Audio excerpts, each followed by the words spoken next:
달콤한 맛의 기쁨, 우리들의 삶에 즐거움을 더해주고 세상을 더욱 풍요롭게 만들어주는 과자. 우리는 빵과 과자로부터 더없이 순수한 행복을 얻었고 또 때로는 슬픔을 이겨낼 수 있는 위로와 힘을 얻기도 했다. 새로운 시대, 신문물과 함께 들어온 서양의 빵과 과자. 배고픔을 위로하고 즐거움을 더해주며 마침내 우리의 식문화를 바꾸기까지 이제는 우리의 것이 된 빵과 과자의 역사, 그 속으로 함께 떠나보자.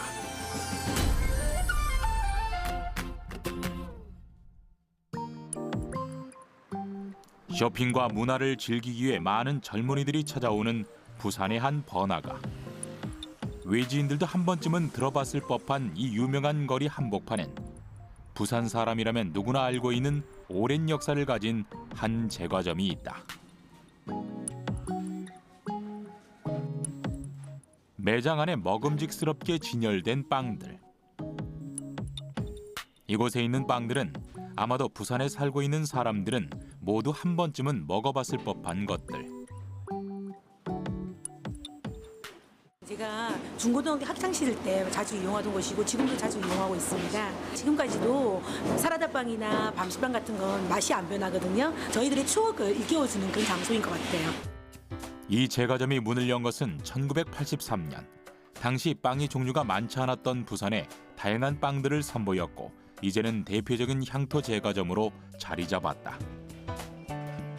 제과점의 내부로 들어가 보면 지금도 분주한 손길 가운데 다양한 빵들이 만들어지고 있다. 제과점이 생겨날 당시만 해도 서울하고 지방의 이 기술 격차는 굉장히 컸었습니다. 해서 아무리 우리나라 제2도시라고 하는 부산일지라도 서울에 있는 기술자들이 잘 안 내려갔습니다. 제과 기술 면에서는 낙후되어 있었던 부산에서 서울에 맛있는 이런 제품들을 선보일 수 있었다는 이러한 점에서 굉장히 획기적으로 사업을 시작하게 되었을 것으로 생각이 하고 있습니다. 이 제과점의 명물인 사라다빵. 빵 사이에 채소와 감자 등 건강한 재료들을 넣어 만들어지는데 오늘도 사라다빵을 만들기 위해 모양 잡힌 수많은 반죽들이 오븐에서 구워진다.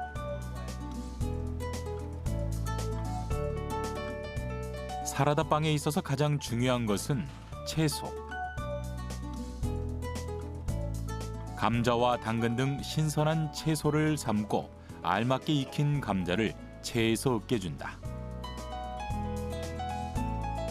그리고 준비된 다른 채소들과 한데 버무린다. 지금 이제 감자를 삶아가지고 으개고 식혀서 나중에 이제 야채하고 같이 버무리면 되는 겁니다. 으깬 감자와 섞인 채소들에 마요네즈를 넣고 고르게 버무린다.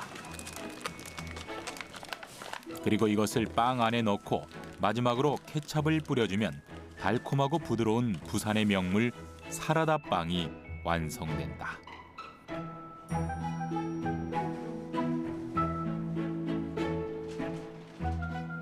들어온 지 거의 30년, 정확하게 29년 정도 됐는데 여기서 부인도 만나고 결혼을 해서 아들이 커서 이 빵집에 일을 하고 있습니다. 부산의 대표 빵이라든지 이런 걸 많이 개발해서 부산 시민들한테도 어쨌든 맛있는 빵, 좋은 과자를 제공하기 위해서 끊임없이 노력을 하고 있습니다, 지금. 빵은 단순히 먹거리만 주는 것이 아니다. 때론 우리의 삶을 바꾸는 존재이기도 하다. 현대인에게 있어서 이제는 일상적인 식문화가 된 빵. 언제 어디서든 빈속을 채워주는 친숙한 음식으로 자리한 것이다. 그러나 빵이 우리에게 이렇게 익숙하게 된 지는 불과 한 세기도 지나지 않았다. 종교적으로나 문화적으로나 민족이 먹는 것이 다 다르기 때문에 우리 한국 민족들은 오랜 기간 동안 쌀, 보리, 밥을 오랫동안 먹어가는 관계로 밀을 이용한 문화가 발전이 그동안에 안 되었고 워낙 옛날부터 귀한 재료였고 또 우리가 그것을 가지고 뭐 음식을 만들기는 너무 비싸고 100여 년 전 서울에도 수많은 빵집이 생겨났지만 당시 조선인들에게 빵은 쉽게 범접할 수 없는 것이었다. 특히 일제강점기엔 일본인들을 위한 빵집들은 수없이 생겨났지만 우리나라 사람들에게는 가까이 갈 수 없는 그림의 떡이었다. 그리고 마침내 해방 후 그동안 빵 문화를 배워왔던 우리나라 사람들이 직접 빵집들을 운영하면서 드디어 우리나라의 빵 문화가 꽃피어지기 시작했다. 해방 직후인 1951년도에 생겨난 이 제과점은 일제강점기에 제빵 기술자로 일했던 사람에 의해 세워진 우리나라에서 가장 오래된 제과점 중 하나다. 저희 시아버님이 그 강점기 이후에 전주에 이제 그 다가동이라는 마을이 있어요. 그 동네가 있는데 거기에 그 일본인들이 방앗간이라든가 이런 제과점을 했는데 거기에서 저희 시아버님께서 이제 일을 처음에 하시면서 일본인들이 다 나가시면서 이제 아버님이 그 기술을 배운 것으로. 일본인 소유의 제과점에서 일본인들을 위한 빵과 과자를 만드는 것이 전부였던 조선인 기술자. 마침내 해방과 함께 그는 자신이 직접 운영하는 제과점을 시작했는데 그가 이 제과점에서 가장 먼저 만든 것은 바로 전병이었다. 달일전, 이게 뜨겁게 달인다 그런 뜻이거든요.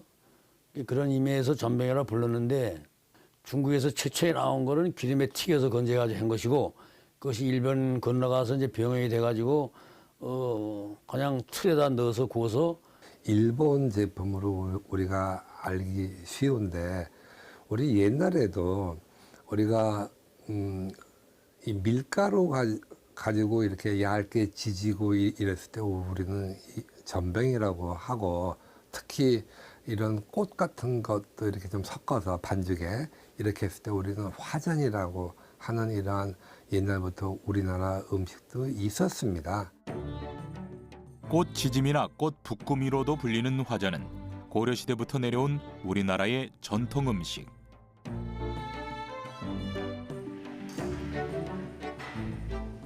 그런데 이처럼 구워서 만드는 음식 문화는 비단 우리만의 것은 아니었다.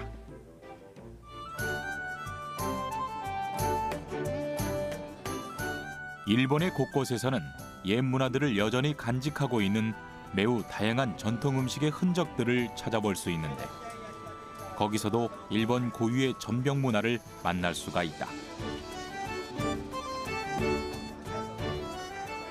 센베이가 한문으로 전병이란 뜻입니다. 그래서 우리나라에서는 그 쌀이나 밀가루를 지져서 굽는 것들 다 전병이라고 하고요. 지금도 그 센베이가 일본에서는 사이다마 현이 제일 많이 다양하게 다양한 상품이 나오고 있습니다. 초창기에는 센베이를 한 장씩 구워가지고 거기다가 이제 설탕을 이렇게 발라가지고 이렇게 건조시켜서 팔고. 일본의 전통적인 과자 센베이는 말린 떡을 불 위에 바로 굽는 형식이다.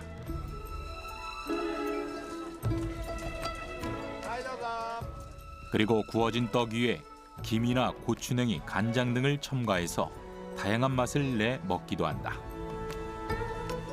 이후 형틀을 만들어서 묽은 반죽을 붓고 구워내는 방식으로 변화하며 일본의 전병 문화도 점차 발전되어 갔다.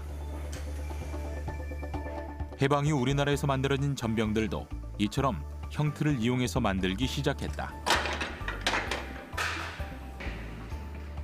전병이 구워지는 기계의 형틀은 총 5개. 형틀 하나가 넘어오는 데 걸리는 시간은 30초. 그리고 바로 다음 형틀로 넘어가게 된다. 5개의 칸이 이동하는 데 걸리는 시간은 총 2분 30초가량. 이 시간만큼 열을 가하게 되는데 이것이 전병이 만들어지는데 가장 적절한 시간이다. 하지만 이 과정이 끝나도 전병은 완성되지 않는다. 약 3분가량의 이 과정은 사실 전병이 완전히 익지 않도록 되어 있다.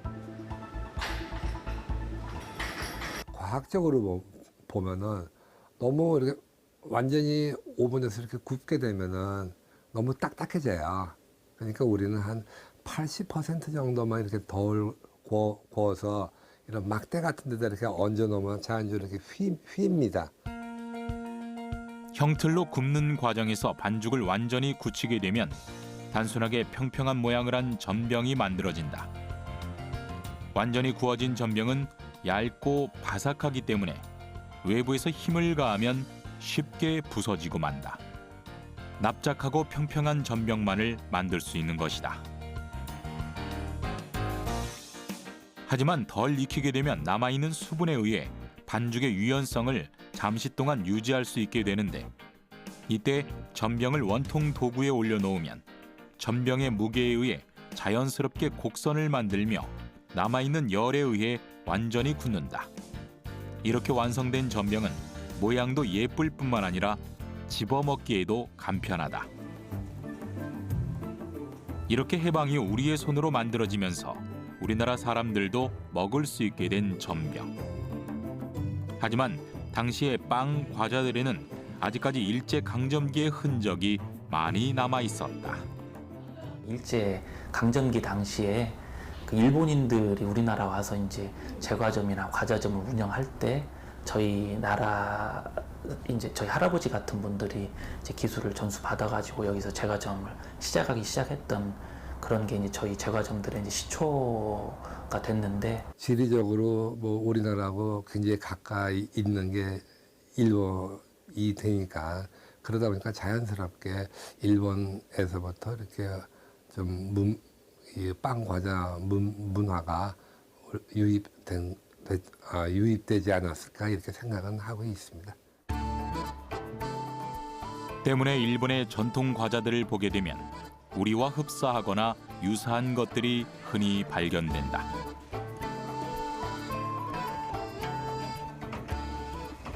일본 혼슈 가나가와 현에 있는 가마쿠라. 요코하마 남쪽 태평양 연안에 위치한 이곳은 일본의 정사에 있어서 굉장히 중요한 사건이 일어났던 곳이다. 1180년 미나모토 요리토모는 가마쿠라를 본거로 하는 지방 정권을 세웠고, 이후 패권을 잡아 일본 역사상 최초의 쇼군에 오르며 가마쿠라 막부를 열었다. 가마쿠라 시대에는 활발한 교역 활동으로 중국으로부터 많은 음식 문화들이 전파됐는데, 그로 인해 생겨난 것이 바로 양갱이다. 일반적으로 양갱은 한자에서 알다시피 그 양의 피와 고기를 굳혀서 선지처럼 굳혀서 먹는 거를 우리가 양갱이라고 합니다. 그러니까 서양의 블랙피등 같은 거를 생각하시면 되는데, 그것이 일본이나 또 우리나라에서는 팥소에다가 전분이나 또 설탕, 한천을 넣어서 굳힌 것들을 우리가 양갱이라고 표현하고 있습니다. 이후 독자적인 기술로 각 지역마다 점차 새로운 맛을 만들어낸 일본의 양갱. 그리고 일제강점기에 이와 같은 양갱이 우리나라에도 들어오게 됐다. 우리나라의 양갱은 팥이 주 원료로 사용되며 버터, 마가린 같은 유지 제품과 견과류 등 만드는 방법에 따라 첨가물을 다양하게 넣어 만든다. 그리고 끓인 팥에 재료들을 넣고 오랜 시간 동안 가열하여 졸인다.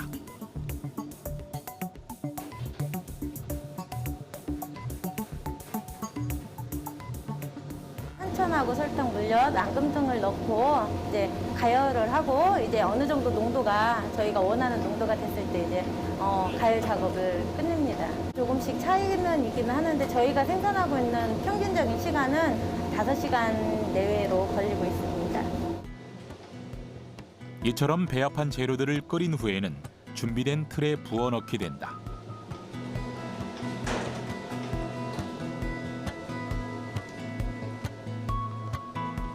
다섯 시간 동안 끓인 양갱은 처음에 마치 묽은 죽처럼 보이지만 이것을 식히게 되면 고체의 형태로 변하게 된다.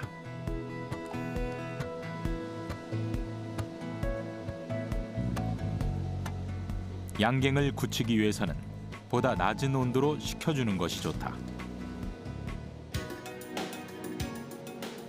틀에 부어진 양갱을 차곡차곡 쌓아 냉동고에 넣고 적당한 시간 동안 식히면 양갱이 굳어지면서 점차 쫀득한 양갱으로 변하기 시작한다.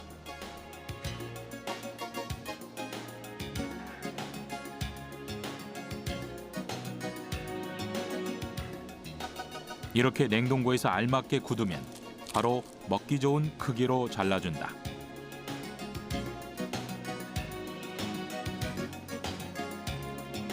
달콤하게 즐길 수 있는 양갱은 맛도 좋고 식감 또한 부드러워 당시 사람들에게 매우 인기 있는 간식거리였다.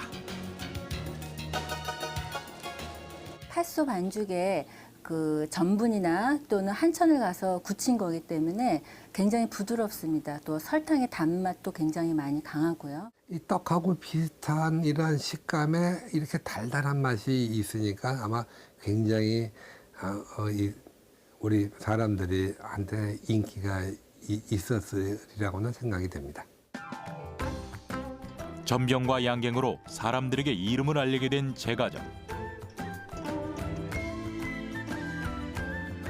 해방 후 먹을 것이 풍족하지 않았던 시대에 이 제과점은 전주 사람들에게 색다른 과자들을 소개하고 배고픔을 달래준 고마운 존재가 되었다. 옛날의 향수 그리고 또 요즘 10대, 20대 또 젊은 층들한테는 부모님들의 그런 세대 때 그런 뭐랄까 역사적인 그런 자기 뿌리를 찾는다고 해야 되나? 그런 것처럼 좀 요즘 많은 빵들이 있지만 그래도 옛날 그런 빵들의 그런 또 값어치가 또 남아있지 않나. 2세들하고 3세들하고 다 같이 할머니 그때 우리 집을 이용했던 그 이제 많이 와주시니까 할머니하고 딸하고 또 여손녀들하고 같이 올 때 저희가 참 기쁘기도 하고 물건을 좀 더 맛있게 참 잘 만들어야겠구나 이런 책임감을 많이 느끼지요. 제과점이 당시 사람들에게 준 것은 빵만이 아니었다. 한때 과자를 먹지 못하는 서러움을 겪었던 우리나라 사람들에게 빵 과자를 자유롭게 누릴 수 있는 행복을 준 것이다.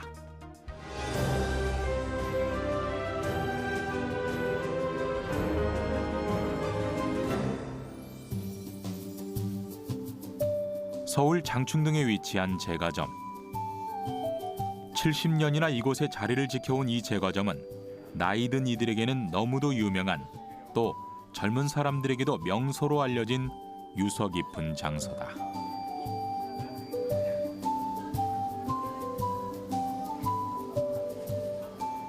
(1946년도에) 해방하고 이듬해 이제 명동 쪽에서 처음 이제 창업주 저희 할아버지께서 시작을 하셨고 이제 그게 쭉 이어져서 이제 71년째 지금 쭉 이어져 오고 있습니다. 그 당시에는 이제 조금 그래도 돈 있는 분들이 조금 이용하는 그 빵들이 위주였고 뭐 지금 나오는 뭐 단팥빵이나 이런 류의 빵들이 아니라 뭐 양갱, 전병, 뭐 생과자류 이런 약간의 그 당시에는 고급화된 그런 빵들이 처음 시작이었고요.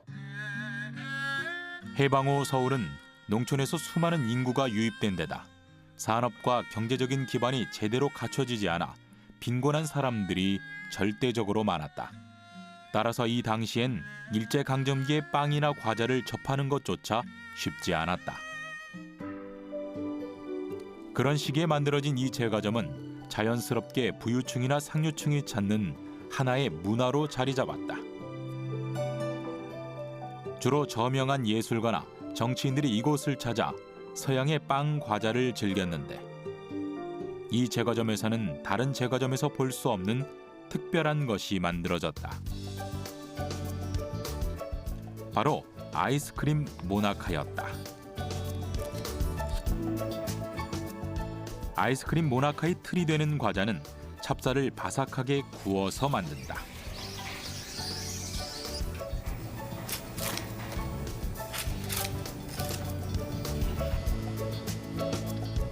그리고 모나카에는 다른 빵에는 전혀 들어가지 않았던 음식이 들어가야 했는데 바로 아이스크림이었다. 당시 아이스크림을 제조하는 방법은 오늘날의 기술과 많이 달랐는데 아이스크림을 만들기 위해서는 우선 우유를 끓여야만 했다. 이렇게 가열된 우유를 아이스크림으로 만들기 위해서는 최대한 차갑게 만들어져야 한다. 그런데 아이스크림 모나카가 만들어지던 당시 오늘날과 같은 제조기계를 구한다는 것은 결코 쉬운 일이 아니었다. 그렇다면 냉장고도 전기도 충분치 않았던 시절, 과연 어떻게 아이스크림을 만들었을까? 아이스크림을 만들기 위해서는 당연히 얼음이 필요하다. 우유를 얼음이 든 통 안에 넣게 되면 온도를 매우 낮게 내릴 수는 있지만 얼음이 아무리 차갑다 하더라도 우유와 간접적으로 닿아 있기 때문에 우유의 온도를 빙점 이하로 내리기는 어렵다. 때문에 과거에는 간수, 즉 염분이 함유된 물을 사용했는데 소금이나 염분에 의해 얼음이 물이 되는 과정에서 주변의 열을 빼앗고 소금이 물에 녹는 과정에서 또 한 번 주변의 열을 빼앗는다. 소금의 비율이 적절할 경우 온도는 영하 21도까지도 내려갈 수 있고 이런 방법으로 우유를 아이스크림으로 만들 수 있었다. 바로 이러한 방법으로 냉장고가 없던 그 시대에도 아이스크림을 만들 수 있었던 것이다. 이렇게 제조된 아이스크림을 바삭한 과자 사이에 넣음으로써 이 제과점만의 특별한 과자인 아이스크림 모나카가 만들어졌다. 그래도 우리나라에서는 그래 고유하게 빵집에서 이렇게 아이스크림을 이렇게 특화돼서 만드는 빵집은 사실 많지 않았고 그 당시에 이제 손님들이 그것 때문에 아이스크림 보러 많이 오시기도 했고 그릇에다가 저 푸른 걸로 하나 퍼가지고 딱 놔주면 먹고 가고 그랬죠. 그때 뭐 용기가 없어가지고 그냥 포장해 가는 건 없었으니까 먹는 거 외에는 가져갈 수가 없었어요. 이 제과점 외에도 비슷한 시기에 빵 과자를 만들어 판매하는 곳이 많이 생겨났지만 이렇게 아이스크림이라는 전혀 새로운 과자를 만들어낸 이 제과점은 당시 해방 이후 가난했던 우리나라 사람들에게 전혀 새로운 형태의 즐거움을 선사했다. 이제 큰 빵집 또는 고급 빵집이라는 경우에 해당돼서 어떠한 종류의 빵도 다 살 수 있다. 이러한 관점에서 아마 유명하게 됐으리라고 보고요. 우리나라에서 지금 오래된 양과자 중에서 하나죠 지금. 해방 때부터 따지게 되면 뭐 70년 이상 그렇게 지금 존재하고 있습니다. 지금. 당시 이 제과점이 있었던 곳은 일제강점기 일본인들이 주로 많았던 남산 아래. 당연히 일본 문화의 영향이 클 수밖에 없었다.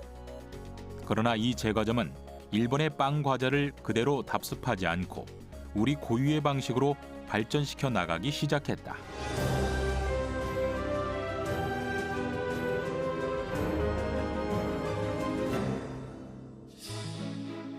우리나라의 19세기 말부터 생겨난 철도는 개화기와 일제강점기를 거쳐 전국으로 뻗어나갔고 각 지역의 문화들을 확산시키는 데 중요한 역할을 했다. 이러한 철도와 함께 성장한 도시 대전에서도 발전된 빵 과자 문화가 나타나기 시작했다. 젊음과 패션의 중심가로 유명한 대전의 한 번화가. 오늘도 많은 사람이 붐비는 거리 한편에는 대전의 상징적인 제과점이 자리하고 있다. 창업주의 회장님께서 그 가족과 함께 피난을 오시면서 마음속에 이렇게 이야기하신 게 있으시다고 그래요.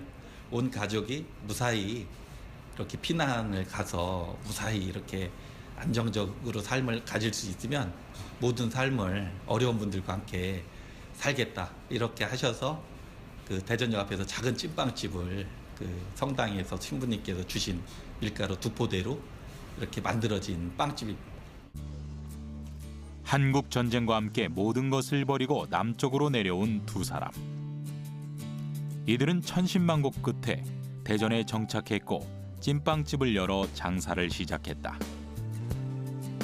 이렇게 만들어 팔게 된 찐빵은 대전 사람들에게 큰 호응을 얻었고 이후 가게는 점차적으로 번창해 나가 오늘날에 이르게 됐다. 당시 대전에서도 이미 앙금빵이나 만주와 같은 다양한 빵 과자가 유행하고 있었다. 밤만주는 그냥 글자 그대로입니다. 형태가 밤같이 생겼다 해서 밤만주라고 우리가 하고 있습니다. 그래서 아마 일반적인 이런 빵이나 케이크하고는 또 다른 이러한 우리가 질감을 느낄 수가 있을 거고요. 원래 전통적인 동양의 과자들은 과일의 모양을 흉내낸 것들이 많았다. 밤만주도 이와 크게 다르지 않았다. 밤의 모양을 본떠 만든 이 빵은 안에 팥소와 밤을 함께 넣어서 밤의 맛이 나면서도 더 달콤하고 풍만한 식감을 느낄 수 있는 빵이었다. 만주를 만들기 위해서는 먼저 반죽 안에 팥소를 넣어 동그랗게 뭉친다.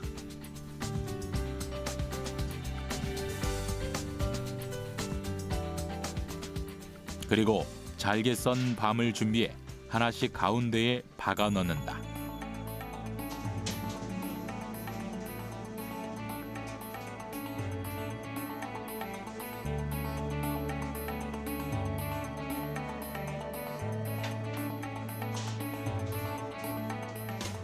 마지막으로 달콤한 소스를 바르게 되는데 굽는 과정에서 밤과 같은 색이 덧입혀지는 효과를 낸다.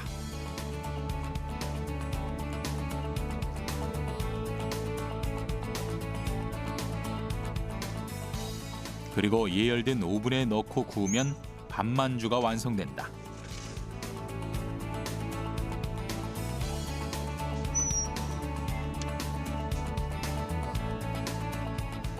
전통적인 서양 빵처럼 쫄깃하지는 않지만 달콤함과 부드러운 식감 때문에 특히 고령자들이 선호했다고 한다.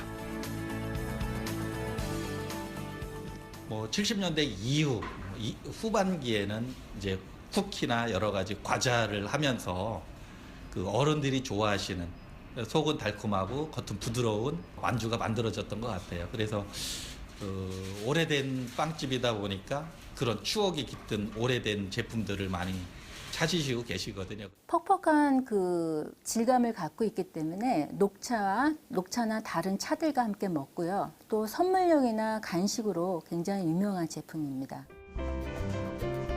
이런 밤만주와 같은 새로운 빵 과자들과 함께 이 제과점에서도 서울과 같이 다양한 빵 과자들이 만들어지기 시작했다.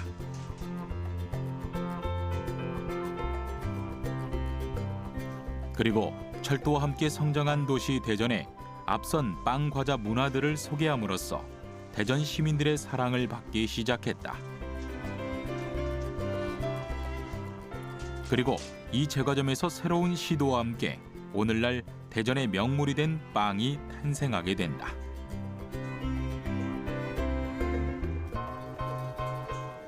가장 인기 있는 빵이 팥빵, 소보로, 도넛이잖아요.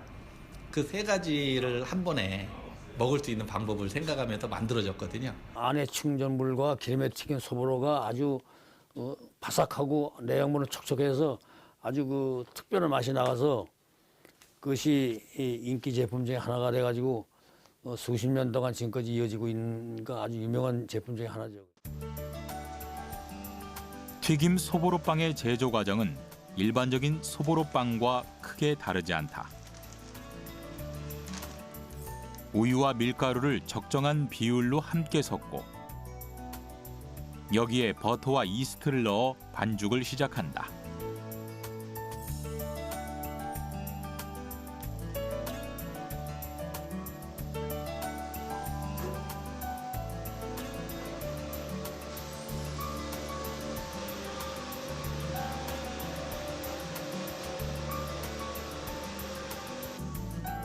일반적인 소보로빵엔 내용물을 넣지 않지만 튀김 소보로빵은 달콤한 맛을 느낄 수 있도록 반죽 안에 팥소를 넣어준다.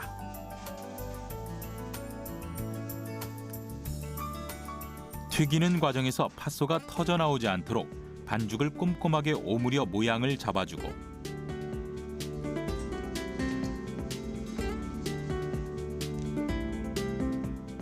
비스킷과 아몬드 가루를 반죽의 한쪽 면에 고루 묻혀준다.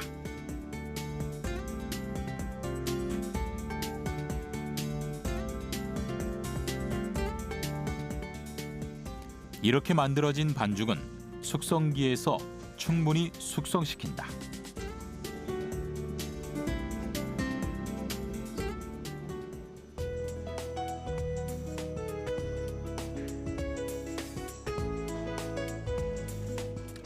숙성이 끝난 뒤 마지막으로 튀김 과정을 거친다. 빵은 보통 오븐에 구워서 완성하는 것이 일반적이다. 하지만 튀김 소보로빵은 반죽을 기름에 튀기는 방법을 선택했는데 이것은 당시에 매우 혁신적이어서 사람들은 이전에 경험하지 못한 맛을 즐길 수 있었다.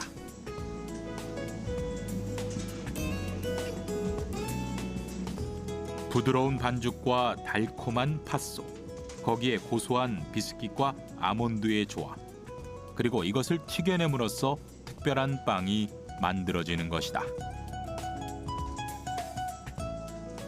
구워서 우리가 빵을 만들게 되는데 그 과정에서 살짝 한번 기름에 튀겼다는 개념은 굉장히 창의적인 발상이 됩니다. 겉은 바삭바삭한 소보로와 또한 기름진 향미와 또는 달콤한 팥이 어울려진 단 걸 좋아하는 사람들에게는 최고의 앙상블을 가진 제품이라고 할 수가 있습니다. 이렇게 탄생된 튀김 소보로 빵은 지금까지도 이 제과점에서만 만들어지고 있다. 작은 도시 대전의 명물로 시작했지만 전국적으로 연결된 교통망 덕분에 각 지역으로 퍼져나간 튀김 소보로 빵은 전 국민의 사랑을 받는 빵이 되기 시작했다.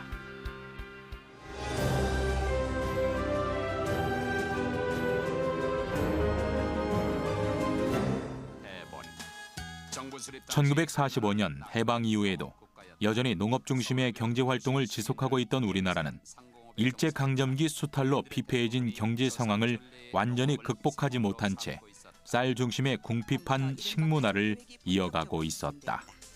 분식문화보다는 쌀이나 보리로 주식을 해왔긴 까닭에 그 보리 분식문화가 많이 발전이 안 돼 왔습니다, 그동안에. 6.25 전쟁 이후에 미국의 농산물 수출 원조법에 의해서 밀을 무상으로 우리나라에게 제공했습니다. 무상 원조가 끝난 밀은 그 이후에도 우리나라에게 값싼 밀로 우리나라에 들어오기 시작했고, 한국 전쟁 이후 미국은 가난한 우리나라에 밀을 원조하기 시작했다. 원조로 들어온 밀은 무상으로 배급되거나 시장으로 풀려나왔다. 당시 우리나라는 쌀 중심의 식문화를 갖고 있었지만 여전히 쌀 생산량은 충분치 않았기에 보릿고개를 피할 수 없었고, 이러한 이유 때문에 나라에서도 적극적으로 분식 문화를 장려하기 시작했다.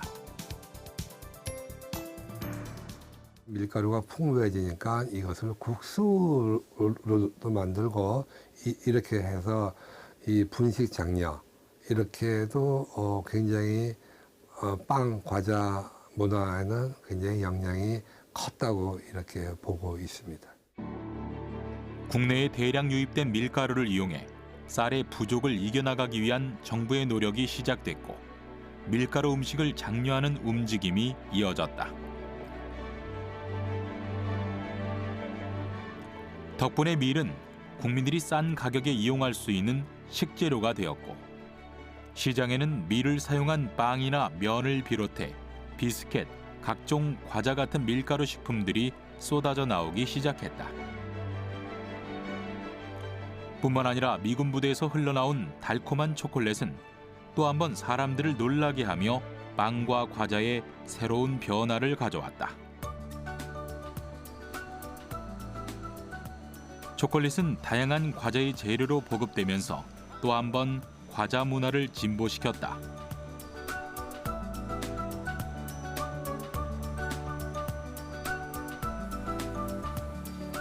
꿀이나 설탕, 조청만 먹어온 우리에게 초콜릿은 가히 충격이었고 초콜릿을 사용한 과자들이 공장에서 본물처럼 쏟아져 나왔다.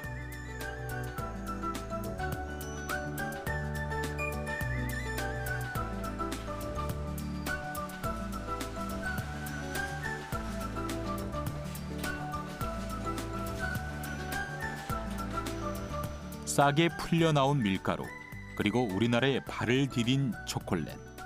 이 외에도 버터와 아몬드 등의 견과류가 소개되면서 우리나라의 과자 문화는 르네상스를 맞이했다고 볼 수 있을 만큼 확장되고 있었다. 제과 기업에서 시작한 공장의 자동화 기술로 인해 시중에 다량의 과자가 생산됐고 매출 규모는 급속도로 증가하기 시작했다. 또한 제과업에 종사하는 사람들의 수도 불과 12년 만에 100배 이상으로 늘어났다.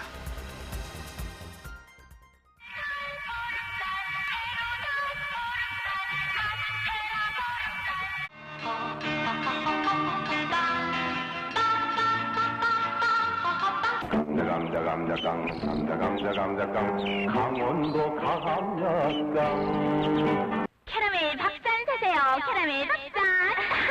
바삭바삭 달콤해요. 옥수수가 달콤한 캐러멜 박산. 캐러멜 박산 사세요. 제과업체의 성장과 함께 수많은 과자들이 전혀 없이 싼 가격으로 풀려나왔고 누구나 과자를 먹을 수 있는 시대가 도래하기 시작했다. 자동화에 의한 대량 시스템이 도입되면서 서민들도 저렴하고 손쉽게 접할 수 있는 품목이 되었습니다.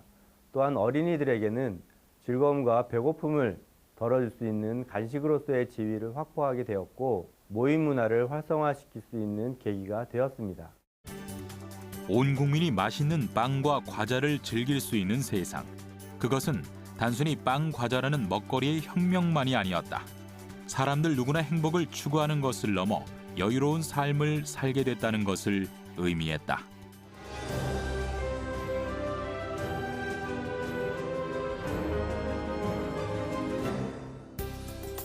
비로소 빵과 과자가 더 이상 누구에게도 벽이 되지 않고 자유롭게 즐길 수 있게 된 시대. 사람들은 빵과 과자를 통해 더 큰 즐거움을 얻기 위한 시도를 시작했다. 그로 인해 모양은 더 화려해졌으며 다양한 맛, 독창적인 아이디어로 눈과 입을 모두 만족시킬 수 있는 제품들이 만들어졌다. 더 이상 빵과 과자는 쌀을 대체하기 위한 음식이 아니라 순수한 즐거움을 찾아가는 음식으로 자리 잡은 것이다. 80년대 이때는 굉장히 버터케이크 주종이었고 그때는 생크림이 나오기 전이었는데 선풍적인 인기도 끌고 또 저희 집이 역사가 오래돼서 아직도 그걸 원하는 옛날 분들이 계셔가지고 그대로 저희는 하고 있는 그런 실정입니다. 예전에는 생크림이 나오기 전이니까 뭐 버터케이크 자체가 그냥 케이크의 대명사였죠. 생일이나 특별한 날을 축하하기 위해 서양처럼 빵을 사용한 케이크를 찾는 현상이 두드러지게 나타나기 시작했다. 진한 버터로 만든 당시의 케이크는 사람들이 꼭 한번 먹어보고 싶은 음식이었다. 충분히 풍요로워진 경제 수준에 맞게 특별한 날이 되면 케이크를 먹었는데 그 모양 또한 매우 화려하고 아름다웠다.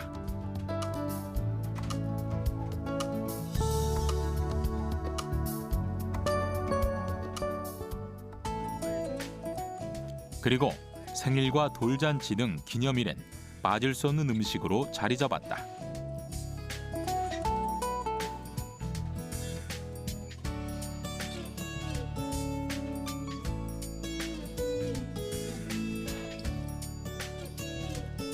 예로부터 고임상에 놓였던 전통 음식과 한가 대신에 자연스럽게 케이크가 올라가는 일들이 잦아졌다. 이제는 서양의 빵 과자가 완전히 우리의 삶과 문화 속에 정착한 것이다. 당시에 그 빵집들에서는 지금 젊은 사람들은 생각을 해볼 수 없었던 이러한 일들도 많이 있었습니다. 예를 들자면 대학생들 미팅 이런 것들도 굉장히 많이 있었고요. 심지어는 빵집에서 약혼식을 하는 경우도 있었습니다. 7, 80년대 청춘 남녀가 수줍게 마주 앉은 첫 데이트의 공간이자 모든 젊은이들의 만남의 장소이기도 했던 당시의 제과점. 이렇게 제과점은 점차 음식을 먹는 맛의 공간만이 아니라 만남과 추억을 공유하는 장소로 우리 곁에 남았다. 때로는 동심을 되돌려주고 어릴 적 달콤하고 짜릿했던 기억을 다시금 상기시켜주기도 하는 과자. 어른들도 과자를 먹을 때만큼은 자신의 어린 시절을 추억해 볼 수 있다. 한 줌의 과자를 먹기 위해 눈을 반짝이며 재롱을 부려야 했던 아이들. 그 순수한 마음은 바로 과자 앞에 선 우리 모두의 마음과 다르지 않을 것이다. 과자를 본다든가 과자를 먹고 우리가 화내는 사람 없잖아요. 과자만 생각해도 우리가 즐거운 거니까. 우리가 편하게 앉아서 과자를 먹는 걸 상상만 해도 기분이 좋아지는 느낌이 있고요. 또한 바쁠 때 우리가 먹지 못할 때, 주식을 먹지 못할 때 보충제로서 우리가 과자를 먹을 수도 있겠죠. 또한 과자는 우리 삶의 활력이 되기도 한다. 슬플 때에도 과자를 먹으며 잠시 생각을 덮어 행복을 느끼게 하고 무기력한 순간에 힘을 주기도 한다. 무엇보다 과자를 먹고자 하는 욕심은 항상 순수한 진심일 수밖에 없다. 과자가 인간에게 주는 어떤 가치는 뭐니 해도 행복감인 것 같아요. 달콤함으로 인한 행복감. 여러 가지 재미도 유발시킬 수가 있습니다. 그러니까 내가 좋아하는 맛 이러한 것을 찾을 수 있는 제품들이 워낙 다양하게 돼 있고, 예를 들어서 제품의 형태 또한 뭐 동물 모양의 형태라든지 아니면 초생달 모양의 형태라든지 이렇게 해서 내가 뭔가 그 제품을 봄으로 해서 또는 제품을 먹음으로 해서 뭔가 쾌락을 본인한테 느낄 수 있는 이러한 것들도 가지고 있는 것이 빵 과자라고 우리가 보고 있습니다. 수천 년 동안 사라지지 않고 우리 곁에 남아 그 시대를 대변해주는 인류사의 기록과도 같은 과자. 오랜 역사와 과학, 노력의 기술이 결집되어 있는 우리 인간에게 매우 중요한 존재임이 분명하다. 하루아침에 우연으로 만들어진 것이 아닌 오랜 시간 선조들의 피와 땀으로 인간의 본질적인 바람을 실어내는 과자. 무정한 시대 속에서 한때의 서러움도 담겨 있지만 결국 재창조를 이뤄낸 승리의 증거이기도 하다. 과자는 지금 이 순간에도 우리에게 꾸밈없는 즐거움을 약속하며 마음 깊숙이 잠긴 감수성을 자극하는 달콤한 선물이다.